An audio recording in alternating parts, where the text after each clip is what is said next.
ప్రేక్షకులకు నమస్కారం. శ్రీకరం శుభకరం అదృష్టం ఆరోగ్యం ఐశ్వర్యం కార్యక్రమానికి స్వాగతం సుస్వాగతం. అనుకున్నవి అనుకున్నట్లుగా జరగాలని, ఆశించినవన్నీ దక్కాలని ఆరాటపడుతుంటాం. అందుకు మానవ ప్రయత్నంతో పాటు దైవానుగ్రహం కూడా తోడైతే విజయం మన సొంతమవుతుంది.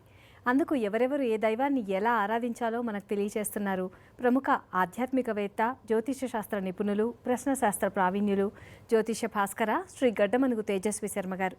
ఇక గురువుగారిని ఆహ్వానించి కార్యక్రమాన్ని ప్రారంభిద్దాం. నమస్కారం అండి గురువుగారు. నమస్కారం అమ్మ. శ్రీ గురు గణేష్ మేధా దక్షిణామూర్తి సహిత శ్రీ బాలాత్రిపురసుందరై నమః. జీ తెలుగు ప్రేక్షకులకు శుభోదయం. గురువుగారు, ఈరోజు కార్యక్రమంలో తెలుసుకోబోయే అంశాల గురించి వివరిస్తారా అండి? అలాగేనమ్మా. ఈరోజు కార్యక్రమంలో సప్తమంలో కుజుడు ఉంటే ఆ కుజదోష ప్రభావం ఎలా ఉంటుంది, వైవాహిక జీవితం మీద కుజుడు చూపించేటువంటి ప్రభావం ఎలా ఉంటుంది అనే విషయాన్ని ఈరోజు మీ అందరికీ కూడా తెలియజేస్తాను. అలానే అటువంటి సందర్భంలో ఎటువంటి పరిహారాలు పాటించుకోవాలో కూడా వివరిస్తాను. ప్రత్యేకించి రేపటి రోజున పంచమి శుక్రవారం ఉన్నటువంటి కారణం చేత సంపాదన నిలబడట్లేదు అనుకునేటువంటి వారు సంపాదన నిలబడడానికి కానీ రేపటి రోజున ఎటువంటి పరిహారాన్ని పాటించాలో వివరిస్తాను. వీటితో పాటుగా తుమ్ము అన్ని వేళలా చెడ్డది కాదండి. కొన్ని సందర్భాలలో తుమ్మినా కూడా దోషం ఉండదు. ఏ ఏ సందర్భాల్లో తుమ్ము దోషం కాకుండా ఉంటుంది, ఏ దిక్కు నుంచి తుమ్ము వినబడితే ఎటువంటి ఫలితాలు కలుగుతాయనే ఆసక్తికరమైనటువంటి అంశాన్ని ఈరోజు మీ అందరికి కూడా తెలియజేస్తాను. ఇవన్నీ తెలుసుకోవడానికి ముందుగా యథావిధిగా కార్యక్రమాన్ని పంచాంగంతో ప్రారంభిద్దాం.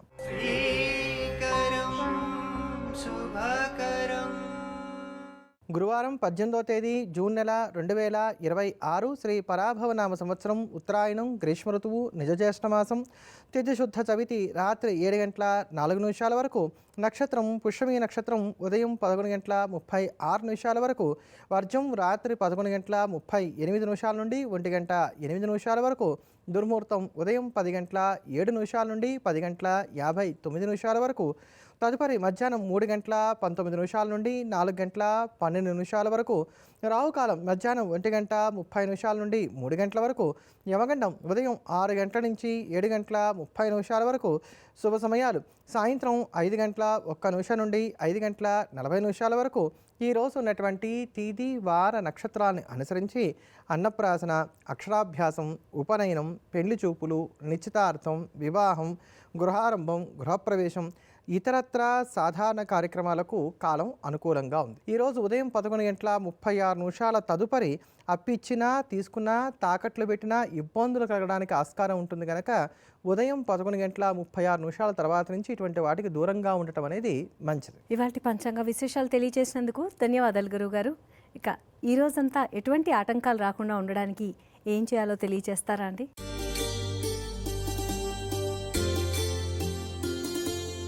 గురుపుష్యమి యోగం అంటే సర్వార్థ సిద్ధి యోగం ఉంది. ఈ సర్వార్థ సిద్ధి యోగం ఈరోజు ఉదయం 11 గంటల 36 నిమిషాల వరకు ఉంది కనుక ఉదయం 11 గంటల 36 నిమిషాల లోపు ఉండేటువంటి వజ్ర దుర్ముహూర్తాలను వదిలివేసి తతిమా సమయాల్లో మీరు అనుకున్నటువంటి కార్యక్రమాలకు గనక శ్రీకారం చుట్టినట్లయితే చక్కటి ఫలితాలని అందుకుంటారు. ధన్యవాదాలు గురువుగారు. ఇక ఇవాళ విశిష్టతల గురించి వివరిస్తారా అండి?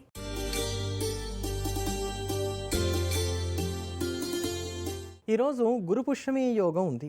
ఈ యోగం ఉదయం 11 గంటల 36 నిమిషాల వరకు ఉంది. సమస్తమైనటువంటి ఆధ్యాత్మిక కార్యక్రమాలకు కూడా యోగం అత్యద్భుతమైనటువంటిది. ఒక రామాయణం, ఓ భారతం, ఓ భాగవతం ఇటువంటి గ్రంథాలు చదవడం ప్రారంభం చేద్దాం అనుకున్నా, మంత్రానుష్ఠానాలు ఏమైనా చేద్దాం అనుకున్నా, పుణ్య నదీ స్నానాలు చేద్దాం అనుకున్నా, లేకపోతే దాన ధర్మాది సత్క్రియలు ఏమైనా చేద్దాం అనుకున్నా, మీకు మంత్రోపదేశం చేసినటువంటి గురువుల దగ్గరికి వెళ్ళి వాళ్ళ ఆశీర్వాదం పొందడానికైనా, లేదా పెద్దల యొక్క ఆశీర్వాదం తీసుకోవడానికైనా, ఇలా సమస్తమైనటువంటి ఆధ్యాత్మిక కార్యక్రమాలకు, సమస్తమైనటువంటి మంత్ర తంత్ర క్రియలకు కూడా ఈ సమయం అత్యంత ప్రశస్తమైనటువంటిది కనుక ఈ కాలాన్ని చక్కగా సద్వినియోగం చేసుకునేటువంటి ప్రయత్నం చేయండి. పుష్యమి నక్షత్రం కలిగినటువంటి ఈ రోజున దేవతా గురువు అయినటువంటి బృహస్పతిని పూజించడం వలన సమస్తమైనటువంటి శుభాలు కూడా కలుగుతాయి. బుద్ధి కుశలత ఏర్పడుతుందని చెప్పిన ప్రతీతి కనుక ఇవన్నీ యథాశక్తిగా ఆచరిద్దాం, తరిద్దాం. దిన ఫలితాలు, పరిహారాల గురించి తెలియజేస్తారా అండి? ముందుగా మేషరాశి. మేషరాశిలో ఉన్నటువంటి స్త్రీ పురుషులు ఈరోజు మనిషి ఒక చోట మనసు ఒక చోట అన్నట్టుగా ఉంటారు. పనుల్లో కూడా కాస్త ఆటంకాలు ఎక్కువగా ఉంటూ ఉంటాయి. మీలో కూడా కొంత బద్ధకం ఉండడానికి అవకాశాలు ఏర్పడుతున్నాయి. ఆర్థికంగా, ఆరోగ్యపరంగా, కుటుంబ విషయాల్లో కొంచెం జాగ్రత్తలు పాటించుకోవాల్సినటువంటి రోజుగా చెప్పుకోవాలి. అనుకునేది ఒకటి, జరిగేది మరొకటిగా ఉంటూ ఉంటుంది. అలానే విసుగు, నిరుత్సాహం వంటివి పెరగడానికి అవకాశాలు ఏర్పడుతున్నాయి కనుక ఇటువంటి విషయాల్లో కాస్త జాగ్రత్తలు పాటించుకునేటువంటి ప్రయత్నం చేయాలి. పెట్టిన వస్తువులు పెట్టిన చోట కనబడక కాస్త కంగారు పడతారు, కానీ నిదానంగా వ్యవహరించినట్లయితే మంచి ఫలితాల్ని అందుకోగలుగుతారు. ఈరోజు మీరు ధరించకూడని రంగు తెలుపు రంగు. పాటించవలసిన పరిహారం విష్ణు సహస్రనామ స్తోత్రాన్ని పారాయణ చేయటం. వృషభ రాశిలో ఉన్నటువంటి స్త్రీ పురుషులకు క్రయ విక్రయాలు లాభిస్తున్నాయి. 10 మందితో కలిసి ఆనందంగా కాలక్షేపం చేస్తారు. శుభకార్యాల్లో పాలు పంచుకోగలుగుతారు. వృత్తి ఉద్యోగ వ్యాపారాన్ని కూడా సజావుగా సాగించుకుంటారు. సంతానం వలన మానసిక సంతోషం కలుగుతుంది. అలానే మీ అపీరెన్స్ కూడా ఈ రోజున బాగుంటుందని చెప్పని చెప్పుకోవచ్చు. ఏమైనప్పటికీ వృషభ రాశి వారికి ఈ రోజున పెద్దమైనటువంటి ఆటుపోట్లు అయితే మాత్రం లేవు. రేపుకు రూపు లేదు అనేటువంటి వాస్తవాన్ని గుర్తించి ఈ రోజున అయినంత వరకు ఆహ్లాదకరంగా గడపడం అని కాకుండా ముఖ్యమైనటువంటి పనులన్నీ కూడా చక్కబెట్టుకునేటువంటి ప్రయత్నం చేయడం అనేది ఉత్తమం. ఈరోజు మీరు ధరించకూడని రంగు పసుపు రంగు. పాటించవలసిన పరిహారం ఆదిత్య హృదయ స్తోత్రాన్ని పాటించడం. మిథున రాశిలో ఉన్నటువంటి స్త్రీ పురుషులకు ఇంచుమించుగా ఈ రోజంతా కూడా చికాగ్గా సాగడానికి అవకాశాలు ఎక్కువగా ఉన్నాయి. ఆర్థిక ఇబ్బందులు అనేవి కొంచెం ఎక్కువగా ఉంటాయి. అలానే మరి అప్పులు చేసేంత ఇబ్బందులు లేకపోయినా ఖర్చులు బాగా పెరుగుతున్నాయి ఈ రోజున అనేటువంటి మాట మాత్రం చెప్పుకోవాలి. మీరు చెప్పేది ఒకటి, ఎదుటివారు అర్థం చేసుకునేది మరొకటిగా ఉంటుంది. క్షణం తీరిక లేకుండా ఉంటారు, పైసా ఆదాయం లేకుండా ఉంటారు. రెండు కూడా జరగడానికి ఈ రోజున అవకాశాలు కాస్త హెచ్చుగానే ఉన్నాయనేటువంటి మాట మనం చెప్పుకోవాలి. ఈరోజు మీరు ధరించకూడని రంగు నీలం రంగు. పాటించవలసిన పరిహారం లక్ష్మీ కవచ స్తోత్రాన్ని పాటించడం. కర్కాటక రాశిలో ఉన్నటువంటి స్త్రీ పురుషులకు ఇంచుమించుగా ఈ రోజు ఉన్నటువంటి కాలం అంతా చాలా వరకు అనుకూలంగా సాగుతోంది. సమయానుకూలంగా స్పందిస్తారు. ఎదుటివారిని బాగా ఆకట్టుకోగలుగుతారు. చర్చలు, మధ్యవర్తిత్వ పరిష్కార మార్గాలు ఇవన్నీ కూడా ఫలించడానికి అవకాశాలు ఎక్కువగా ఉన్నాయి. పెళ్లి చూపులు, శుభకార్య ప్రయత్నాలు ఇవన్నీ కూడా సానుకూలంగా కొనసాగుతాయని చెప్పని చెప్పుకోవాలి. వాహన యోగాన్ని కూడా కలిగి ఉంటారు. ఏనాడో ఎప్పుడో జరిగిన సంఘటనలు కూడా జ్ఞాపకం పెట్టుకొని ఈ రోజున ఎదుటివారి ముందు మాట్లాడి వారిని ఆశ్చర్యపరచడానికి కూడా అవకాశాలు అనేటువంటివి ఏర్పడుతున్నాయి. ఈ రోజు మీరు ధరించకూడని రంగు కాఫీ రంగు. పాటించవలసిన పరిహారం దత్తాత్రేయ వజ్రకవచ స్తోత్రాన్ని పాటించడం. గురువుగారు, సంపద నిలబడడం కోసం రేపటి రోజున ఎటువంటి పరిహారాన్ని పాటించాలో తెలియజేస్తామన్నారు. వివరిస్తారా అండి? తప్పకుండానమ్మా. రేపటి రోజు చక్కగా పంచమి, శుక్రవారం ఈ రెండు కూడా కలిసి వస్తున్నాయండి. శుక్రవారం కూడా ఎలాంటి శుక్రవారం? తొలి శుక్రవారం, అంటే అమావాస్య దాటిన తర్వాత వస్తున్నటువంటి మొట్టమొదటి శుక్రవారం, జ్యేష్ఠ మాసంలో ఉన్నటువంటి తొలి శుక్రవారం. పైగా పూర్ణ తిథి అయినటువంటి ఐశ్వర్య సంబంధమైనటువంటి పంచమి తిథితో ఈ శుక్రవారం కలిసి వస్తోంది కనుక రేపటి రోజున ఈ పరిహారం చేసుకున్నట్లయితే మంచి ఫలితాలు రావడానికి గాను ఆస్కారం ఏర్పడుతుంది. ఒక వెండి భరిణ కొనుక్కోండి, లేదా ఇంట్లోనే ఆల్రెడీ వెండి భరిణ ఉందనుకోండి, దాన్ని ఒకసారి ఆవు పాలతో శుద్ధి చేసి దాన్ని సిద్ధంగా పెట్టుకోండి. ఈ వెండి భరిణలో నల్ల పసుపు, నాగకేశరాలు, సింధూరం ఈ మూడిటితోటి కూడా ఈ వెండి భరణను నింపివేయాలి. నాగకేశరాలు, అదే ప్రకారంగా నల్ల పసుపు, సింధూరం వీటితోటి ఈ వెండి భరణ నింపివేసి లక్ష్మీ అమ్మవారి పాదాల దగ్గర ఉంచి యథాశక్తిగా మీరు లక్ష్మీదేవికి పూజ చేసుకొని ఈ భరణను అమ్మవారి యొక్క పాదాలకి తాకించి బీరువాలో పెట్టుకోవాలి. ఇంతే మీరు చేయవలసింది.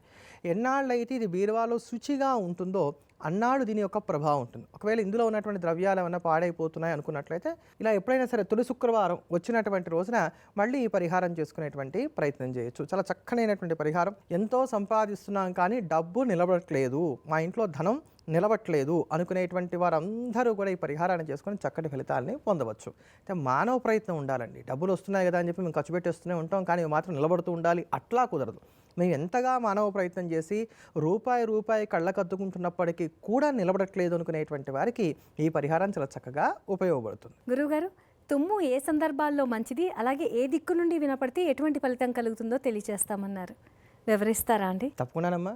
నలుగురు కూర్చున్నారనుకోండి, ఎవరైనా సరే అచ్చే అని తుమ్మగానే పక్కనే ఎవరైనా ఉన్నారనుకోండి, వాళ్ళు ఏమంటారు? అక్కుపక్షి వెంటనే తుమ్మాడు అంటారా అనరా?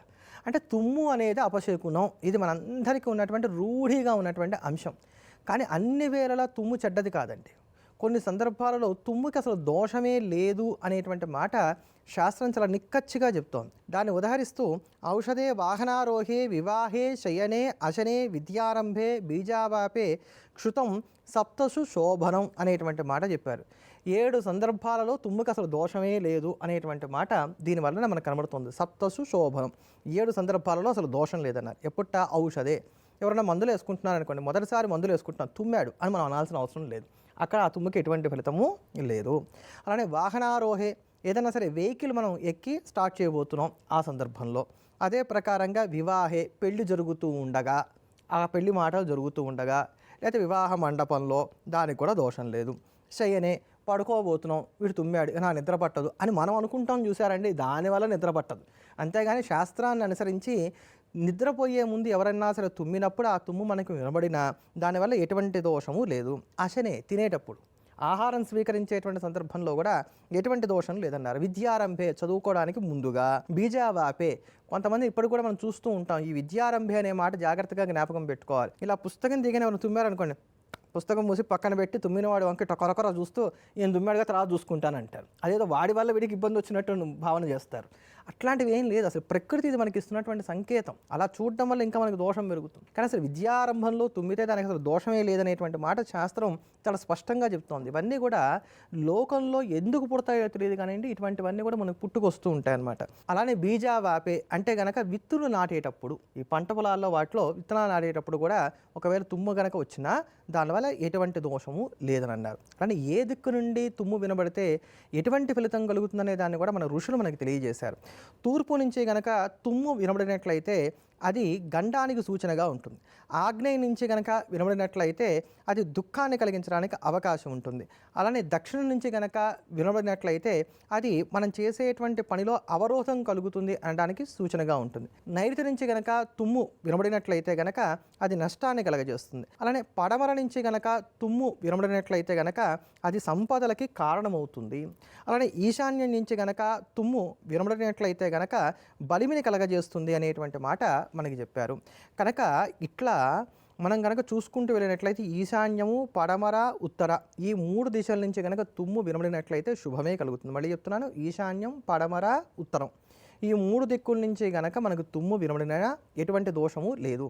ఇవి తప్ప తతిమా దిశల నుంచి కనుక మనకి తుమ్ము వినబడినట్లయితే ఇబ్బంది కలగడానికి ఆస్కారం అనేటువంటిది ఏర్పడుతుంది. అప్పుడు మాత్రం చక్కగా హాయిగా కూర్చొని ఒక గ్లాసు నీళ్లు తాగి కొంత విభూతి పెట్టుకొని ఇష్టదేవత నామస్మరణ చేసుకొని దాని తర్వాత మిగతా పనులు చేసుకోవడం అనేది మంచిది. తదుపరి రాశుల యొక్క ఫలితాల గురించి వివరిస్తారా? తదుపరి సింహరాశి. సింహరాశిలో ఉన్నటువంటి స్త్రీ పురుషులు ఈరోజు ఎడ్డమంటే తెడ్డమని, తెడ్డమంటే ఎడ్డమని వాదించేటువంటి వారి వలన ఇబ్బంది పడడానికి అవకాశాలు ఏర్పడుతున్నాయి.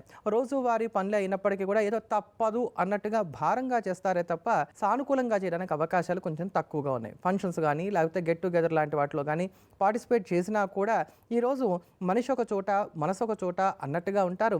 అలసట కాస్త ఎక్కువగా ఉంటుంది. నిద్రలేమి సమస్యలు వంటివి బాధించడానికి అవకాశాలు ఉన్నాయి. పొట్ట బాగా ఉబ్బరంగా ఉండటమో, గ్యాస్ కంప్లైంట్స్ ఇట్లాంటి వాటి కూడా అవకాశాలు ఏర్పడుతున్నాయి. ఈరోజు మీరు ధరించకూడని రంగు గులాబీ రంగు. పాటించవలసిన పరిహారం నవగ్రహ స్తోత్రాన్ని పాటించడం. కన్యారాశిలో ఉన్నటువంటి స్త్రీ పురుషులకు ఇంచుమించుగా ఈ రోజు ఉన్నటువంటి కాలం అంతా చాలా వరకు హాయిగా సాగిపోతోంది. అన్ని రంగాల్లో ఉండేటువంటి వారికి, అన్ని వయసుల్లో ఉండేటువంటి వారికి, అన్ని వృత్తుల్లో ఉండేటువంటి వారికి ఈ రోజున అంతో ఇంతో మేలు ఖచ్చితంగా కలిగేటువంటి రోజుగా చెప్పుకోవాలి. మరి స్వయంకృత అపరాధాలు చోటు చేసుకుంటేనో, వ్యక్తిగత జాతకాలు బాగుండకపోతేనో మినహా కన్యారాశి వారికి పెద్దమైనటువంటి ఇబ్బందులు అసలు ఏవి కూడా లేవు. అయితే ద్వితీయానికి కుజుడి యొక్క దృష్టి ఉన్నటువంటి కారణం చేత మాట తీరు విషయంలోనూ, ఖర్చుల విషయంలోనూ చిన్నపాటి జాగ్రత్తలు పాటించుకున్నట్లయితే సరిపోతుంది. ఈరోజు మీరు ధరించకూడని రంగు ఆరెంజ్ కలర్.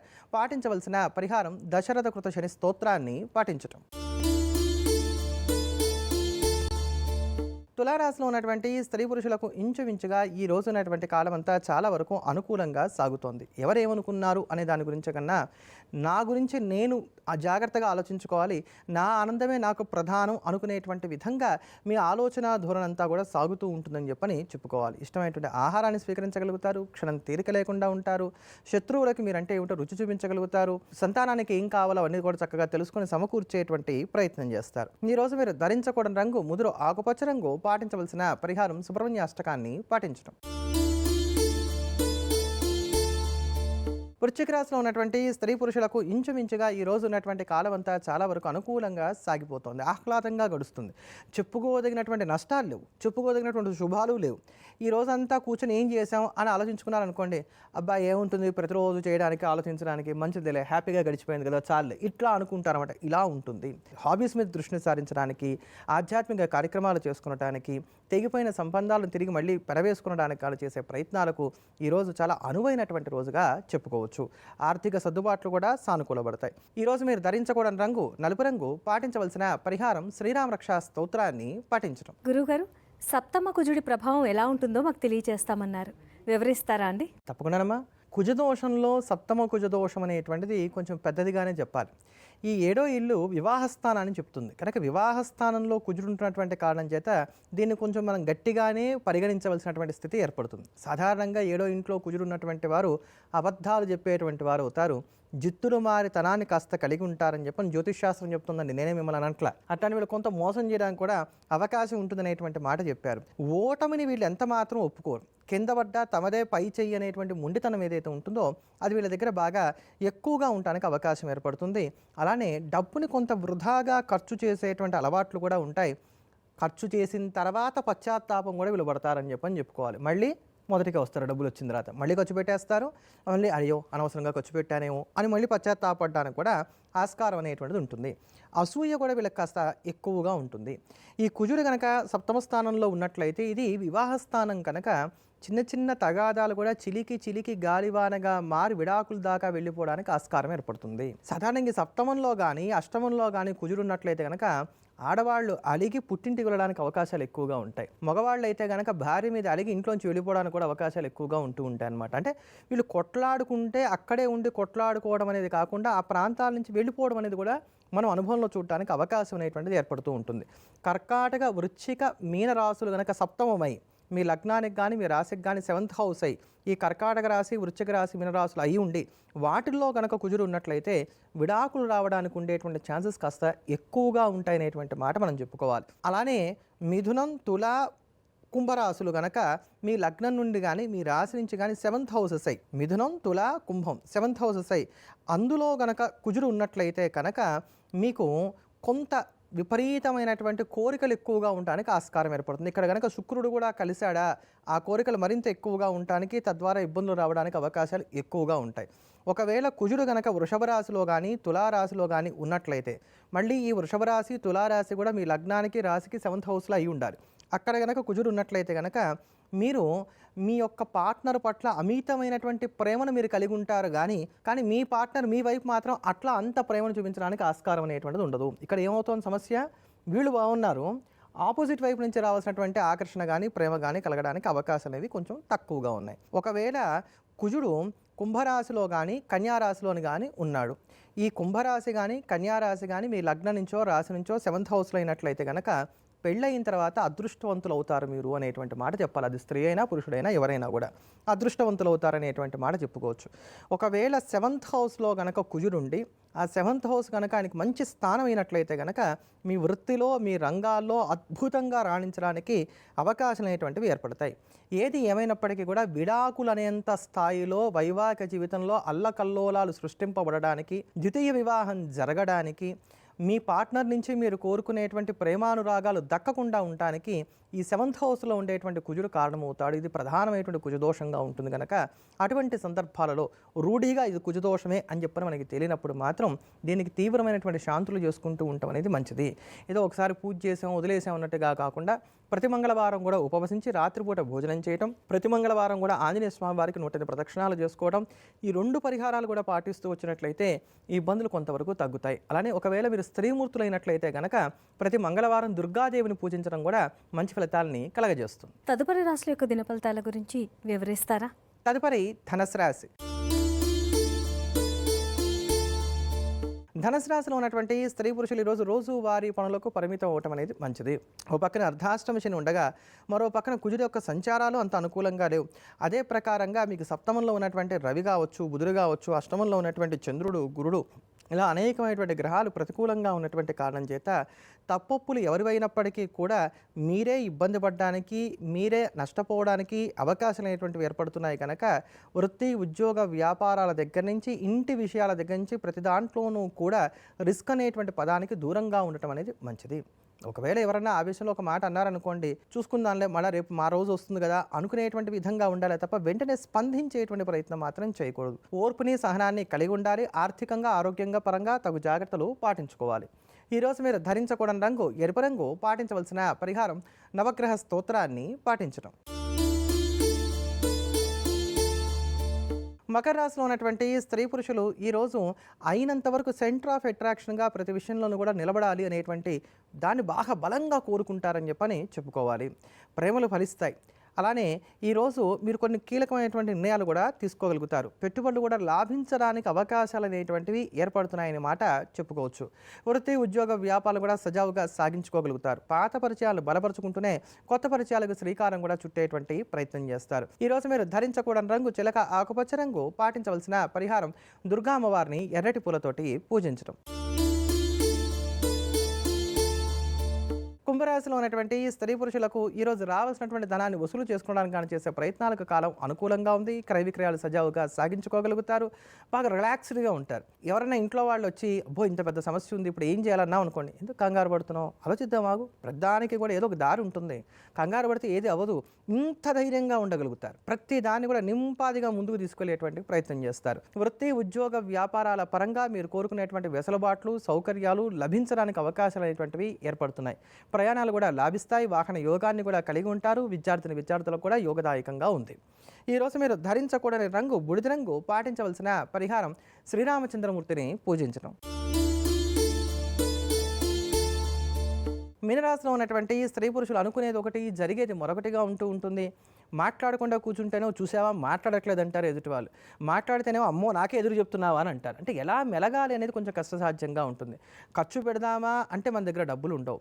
పోనీ ఊరుకుందామా అంటే తప్పించుకోవడానికి వీలు లేనటువంటి బాధ్యతలతో కూడినటువంటి ఖర్చులు ఉంటూ ఉంటాయి. ఇట్లా ప్రతి విషయంలోనూ కూడా ఇరకాటకంగా ఈ రోజంతా సాగుతూ ఉంటుందని చెప్పని చెప్పుకోవాలి. ఈ ఫ్రస్ట్రేషన్ ఎక్కడ చూపించాలో తెలియక ఇంట్లో ఉన్నటువంటి వారి మీద చూపించడం వలన ఇంట్లో ఉండేటువంటి వాతావరణం కూడా మీకు కొంత ప్రతికూలంగా మారడానికి అవకాశాలు అనేటువంటివి ఏర్పడుతున్నాయి. ఈరోజు వృత్తి ఉద్యోగ వ్యాపారాల పరంగా కావచ్చు, మీరు అటెండ్ అయ్యేటువంటి ఫంక్షన్స్ లాంటి వాటిలో కావచ్చు, లేదా కీలకమైనటువంటి చర్చల్లో కావచ్చు, అయినంత వరకు కూడా చూద్దాం చేద్దాం కానిద్దాం లాంటి పదాలతోటి కాలక్షేపం చేస్తూ ఎవరు ఏమనుకున్నారనే దాని గురించి అన్నా కూడా అక్కడ ఉన్నటువంటి పరిస్థితులకు అనుగుణంగా నిదానంగా అడుగులు ముందుకు వేసినట్లయితేనే మీకు మెరుగైనటువంటి ఫలితాలు రావడానికి ఆస్కారం ఏర్పడుతోంది. కనుక ఇష్టానికి ప్రాముఖ్యతనివ్వకుండా అయినంత వరకు బాధ్యతలకు పరిస్థితులకు ప్రాముఖ్యతనివ్వటం అనేది మంచిది. ఈరోజు మీరు ధరించకూడని రంగు వంకాయ రంగు.